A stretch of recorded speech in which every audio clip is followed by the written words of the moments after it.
ಅಧ್ಯಾಯ 103. ಭಜಿಸು ನನ್ನ ಮನವೇ, ಭಜಿಸು ಪ್ರಭುವನು, ನನ್ನ ಅಂತರಂಗವೇ ಭಜಿಸು ಆತನನು.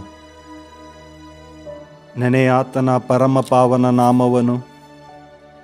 ಭಜಿಸು ನನ್ನ ಮನವೇ, ಭಜಿಸು ಪ್ರಭುವನು, ಮರೆಯದಿರು ಆತನ ಉಪಕಾರಗಳೊಂದನು.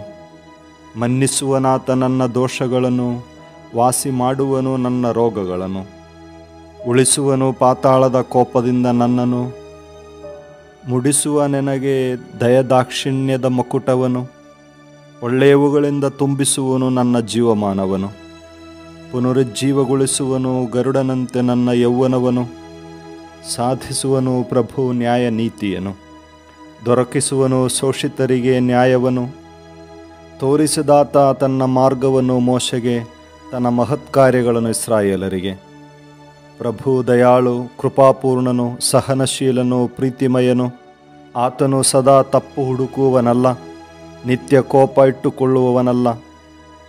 ನಮ್ಮ ಪಾಪಗಳಿಗೆ ತಕ್ಕಂತೆ ಆತ ವರ್ತಿಸಲಿಲ್ಲ, ನಮ್ಮ ಅಪರಾಧಗಳಿಗೆ ತಕ್ಕ ಹಾಗೆ ದಂಡಿಸಲಿಲ್ಲ. ಆಕಾಶಮಂಡಲವು ಭೂಮಿಯಿಂದೆಷ್ಟೋ ಉನ್ನತ, ದೈವ ಭಯವುಳ್ಳವರಿಗೆ ಆತನ ಕೃಪೆ ಅಷ್ಟೇ ಸನ್ನುತ. ಪಡುವಣದಿಂದ ಮೂಡಣವೆಷ್ಟೋ ದೂರ, ದೂಡಿದನಾತ ನಮ್ಮ ಪಾಪಗಳನ್ನು ಅಷ್ಟು ದೂರ. ತಂದೆ ಕರುಣೆ ತೋರಿಸುವಂತೆ ಮಕ್ಕಳಿಗೆ, ಕನಿಕರಿಸುವನಾತ ತನಗೆ ಅಂಜುವವರಿಗೆ. ಏಕನೇ ನಮ್ಮ ಸ್ವಭಾವವನ್ನು ಆತನು ಬಲ್ಲ, ನಾವು ಹುಡಿ ಮಣ್ಣೆಂದವನಿಗೆ ತಿಳಿದಿದೆಯಲ್ಲ. ಮಾನವನ ಆಯುಷ್ಕಾಲ ಹುಲ್ಲಿಗೆ ಸಮಾನ, ಹೊಲದ ಹೂವಿನಂತೆ ಅವನ ಬೆಡಗು ಭಿನ್ನಾಣ.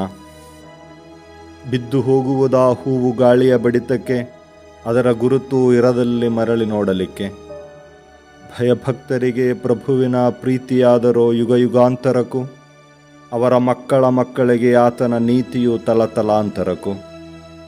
ಅಂತೆಯೇ ಆತನ ನಿಬಂಧನೆಗಳನ್ನು ಕೈಗೊಳ್ಳುವವರಿಗೆ, ಆತನ ವಿಧಿನಿಯಮಗಳು ನೆನಪಿನಲ್ಲಿಟ್ಟು ನಡೆಯುವವರಿಗೆ. ಸ್ಥಾಪಿಸಿಹನು ಪ್ರಭು ಸ್ವರ್ಗದಳು ಸಿಂಹಾಸನವನು, ಎಲ್ಲದರ ಮೇಲೆ ನಡೆಸುತ್ತಿಹನು ರಾಜ್ಯಾಡಳಿತವನು.